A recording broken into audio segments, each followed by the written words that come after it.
Karl Kert, 8. finaal Kristo Popovi vastu lõppes 2 game'is, kuidas tänase mängu kokku võtad?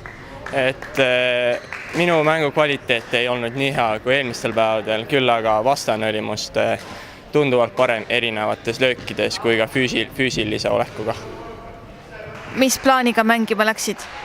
Läksin mängima plaaniga, et anda endast parim ja proovida saada nii palju punkte kui võimalik, mis ilmselgelt ei õnnestunud. Olid turniiri alguses natuke haige, eile oli väga raske mäng, kui palju see sind täna mõjutas?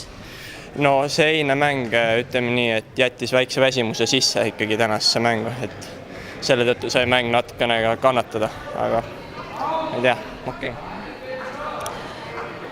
Kokkuvõttes jäid jagama 9. kohta, kuidas oma individuaalturniiriga EM-il rahule jääd tervikuna?